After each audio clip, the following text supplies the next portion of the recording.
រឿងថៅកែវៃឆ្លាតនិងបុគ្គលិកលក់ឡានទាំងពីរកាលពីព្រេងនាយមានបុរសម្នាក់ឈ្មោះថាលោកសៀងដែលជាម្ចាស់ក្រុមហ៊ុនលក់រថយន្តដ៏ធំមួយលោកគឺជាមនុស្សឆ្លាតវៃហើយនឹងតែងតែចង់ដឹងពីសមត្ថភាពពិតប្រាកដរបស់បុគ្គលិកលោកមានបុគ្គលិកពីរនាក់ដែលលោកទុកចិត្តបំផុតគឺស៊ូជីហើយនិងវណ្ណៈស៊ូជីគឺជាបុរសវ័យចំណាស់ដែលមានបទពិសោធន៍យូរឆ្នាំនៅក្នុងការលក់ហើយនឹងយល់ដឹងច្រើនអំពីម៉ាស៊ីនឡានតែពេលខ្លះគាត់ក៏រឹងរូសនិងមានគំនិតចាស់របស់គាត់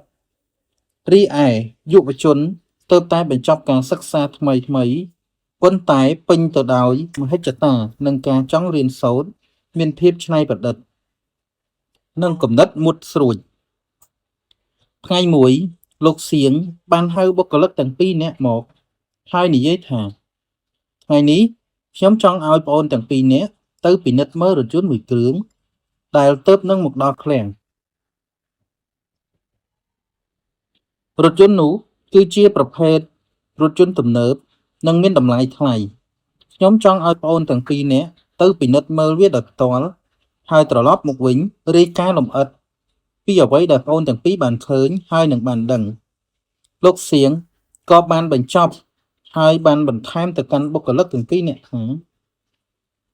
អ្នកដែលរាយការណ៍បានល្អនិងផ្ដល់ទិន្នន័យមានប្រយោជន៍បំផុតនឹងទទួលបានប្រាក់លើកទឹកចិត្តពិសេសស៊ូជីនិងវណ្ណៈបានធ្វើដំណើរទៅឃ្លាំងជាមួយគ្នាពួកគេបានទៅដល់រថយន្តទំនើបនោះហើយចាប់ផ្ដើមពិនិត្យមើលស៊ូជីបានពិនិត្យមើលរថយន្តដោយយកចិត្តទុកដាក់គាត់បានចាប់ផ្ដើមពីម៉ាស៊ីនរថយន្តពិនិត្យមើលប្រព័ន្ធបញ្ជូនចង្កូតកង់សម្បកហើយនឹងផ្នែកក្រោមរថយន្តគាត់បានប៉ះស្រូបក្លិនហើយនឹងស្ដាប់សំឡេងម៉ាស៊ីន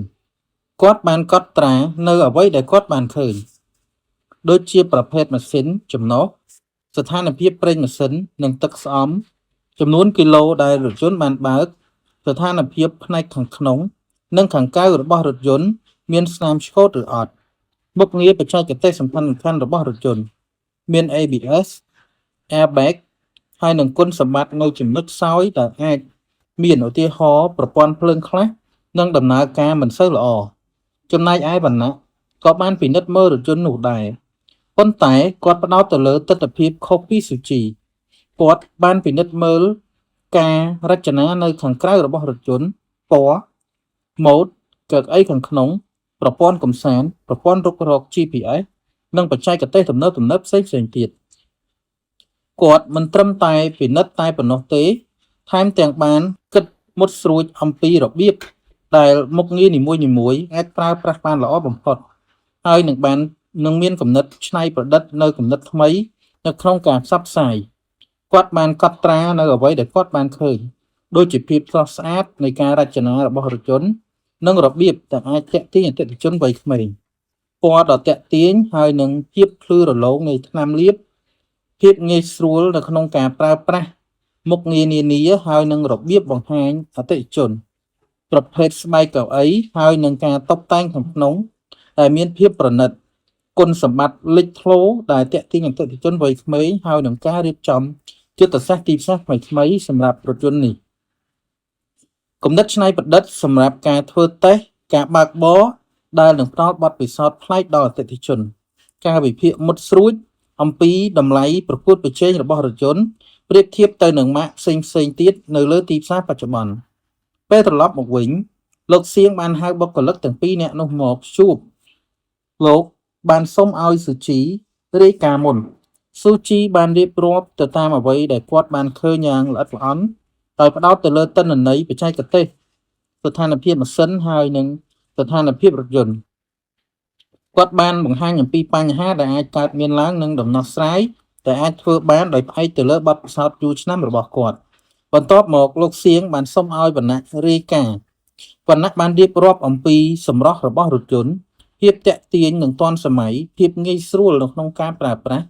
និងលក្ខណៈពិសេសដែលអាចទាក់ទាញអតិថិជនគាត់មិនត្រឹមតែរៀបរាប់ប៉ុណ្ណោះទេតែគាត់បានបង្ហាញអំពីគំនិតច្នៃប្រឌិតថ្មី នៅក្នុងការធ្វើទីផ្សារដូចជាការថតវីដេអូ360ដឺក្រេការប្រើប្រាស់នៅបច្ចេកទេស VR សម្រាប់បង្ហាញនៅរថយន្តទៅដល់អតិថិជនពីចម្ងាយហើយនឹងការរៀបចំព្រឹត្តិការណ៍បើកសម្ពោធរថយន្តបែបទំនើបគាត់ថែមទាំងបានលើកឡើងអំពីការវិភាគមុតស្រួចរបស់គាត់អំពីនិន្នាការទីផ្សាររថយន្តនាពេលបច្ចុប្បន្ននិងរបៀបដែលរថយន្តនោះអាចឈរជើងបានយ៉ាងរឹងមាំលទ្ធផលនៃការសង្កេតលោកសៀងគឺបានស្ដាប់យ៉ាងយកចិត្តទុកដាក់ហើយបានញញឹមលោកបាននិយាយថាអរគុណបងអូនទាំងពី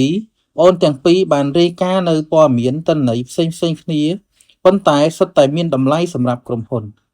សូជីបានផ្ដល់នៅព័ត៌មានបច្ចេកទេសយ៉ាងស៊ីជម្រៅដែលជួយឲ្យយើងដឹងអំពីគុណសម្បត្តិគុណភាពហើយនិងស្ថានភាពពិតប្រាកដរបស់រថយន្តនេះគឺជារឿងសំខាន់សម្រាប់អតិថិជនដែលចង់បានរថយន្តដែលមានគុណភាពខ្ពស់រីឯវណ្ណៈបានផ្ដល់នៅទស្សនវិជ្ជាទីផ្សារដ៏ល្អដែលរួមបញ្ចូលទាំងគំនិតច្នៃប្រឌិតថ្មីៗតែមានការវិភាគមុតស្រួចដែលអាចជួយឲ្យក្រុមហ៊ុនរបស់យើងឈានមុខគេនៅក្នុងការប្រកួតប្រជែងលោកសៀងបានបន្តថានេះហើយគឺជាមូលហេតុដែលខ្ញុំត្រូវការបងអូនទាំងពីរនាក់ដែលមានជំនាញហើយនឹងទស្សនៈរៀងខ្លួននៅក្នុងការបញ្ចូលគ្នានៃទិន្នន័យទាំងពីរនេះ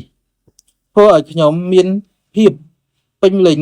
អំពីផលិតផលរបស់យើងដោយសារតែគំនិតច្នៃប្រឌិតនិងការគិតមុតស្រួចរបស់វណ្ណៈដែលនាំមកនៅទិសដៅថ្មីសម្រាប់ក្រុមហ៊ុនខ្ញុំសម្រេចចិត្តថាប្រាក់លើកទឹកចិត្តពិសេសចំនួន$300ដល់វណ្ណៈចំណែកឯស៊ូជីខ្ញុំក៏សូមកោតសរសើរចំពោះបទពិសោធន៍ហើយនឹងភាពឧស្សាហ៍ព្យាយាមរបស់ប្អូនហើយយើងនឹងពិចារណានៅក្នុងការដំឡើងប្រាក់ខែជូនប្អូននៅចុងឆ្នាំនេះ